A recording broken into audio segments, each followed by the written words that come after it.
Shalom, shalom, shalom, peuple de Dieu. Ici l'évangéliste Apollos depuis San Pedro. Je voulais faire une petite vidéo à propos de ceux qui discutent si Jésus est Dieu, Jésus n'est pas Dieu. Voilà. Donc sans plus tarder, nous allons prendre la Bible dans le livre de Matthieu 11, verset 27. Matthieu 11, verset 27.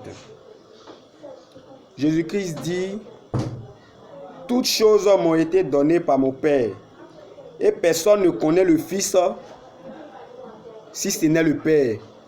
Personne non plus ne connaît le Père si ce n'est le Fils, et celui à qui le Fils veut le révéler. Je relis. Toutes choses m'ont été données par mon Père, et personne ne connaît le Fils si ce n'est le Père. Et personne ne connaît non plus le Père si ce n'est le Fils, et celui à qui le Fils veut le révéler. Donc ici, celui qui peut dire que Jésus est Dieu, c'est celui à qui le Fils est venu le révéler. Parce que c'est Jésus-Christ. Quand Jésus-Christ t'a franchi, c'est à partir de ce moment-là tu sais qui est Jésus. Si Jésus c'est Dieu, ou bien si Jésus c'est pas Dieu. Donc, quand tu ne connais pas Jésus, tu n'as pas le Saint-Esprit, rien, tu n'es pas chrétien et que tu discutes que Jésus est Dieu, Jésus n'est pas Dieu, ça fait mal, c'est pitoyable. Ça fait mal, je vous dis, et c'est pitoyable. Comme Jésus-Christ l'a dit dans Jean 10, verset 27, « Mes brebis entendent ma voix, et moi mes brebis je les connais. » Mes brebis entendent ma voix, et moi mes brebis je les connais. Donc, ce sont les vraies brebis de Jésus-Christ qui connaissent qui est Jésus-Christ. Les musulmans, vous n'êtes pas des brebis de Jésus. Non. Donc, vous ne pouvez pas dire que vous connaissez Jésus.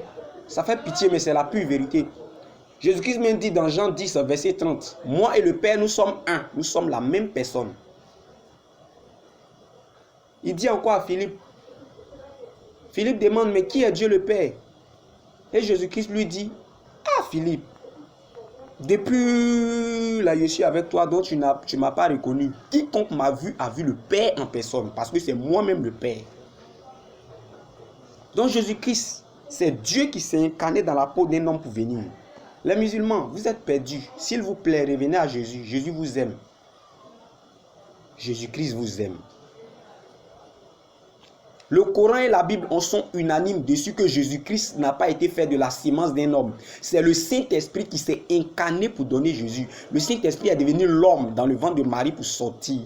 Donc, le Saint-Esprit, c'est Dieu en personne. Parce que le Saint-Esprit, l'Esprit de Dieu, c'est lui qui est le Saint-Esprit. Comme Dieu est saint et que l'Esprit de Dieu est saint, donc Jésus-Christ est saint. Mais si l'Esprit de Dieu, c'est Dieu lui-même, c'est que Jésus-Christ c'est Dieu. Parce que c'est le Saint-Esprit qui est devenu Jésus. Mais ça, les musulmans ne comprennent pas. Ce n'est pas de votre faute, je vous comprends. Quand Dieu prend un corps, quand Dieu veut parler, il dit, je suis le Fils de Dieu, le Fils de Dieu, le sacrificateur. Vous comprenez? Voilà. Donc c'est ce petit éclaircissement que je voulais faire. Voilà. Que ceux qui veulent comprendre, comprennent. Que ceux qui ont des oreilles pour entendre, entendent ce que l'Esprit dit aux églises.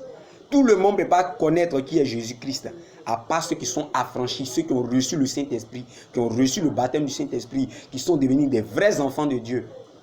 Donc c'est ce que je voulais partager avec vous. Shalom, shalom, shalom, et on est ensemble. Que le Seigneur vous garde. C'était l'évangéliste Apollos depuis San Pedro à Sainte Bible. Pour comprendre ça là, il faut avoir l'Esprit de Dieu. Merci, merci beaucoup. Merci. Shalom.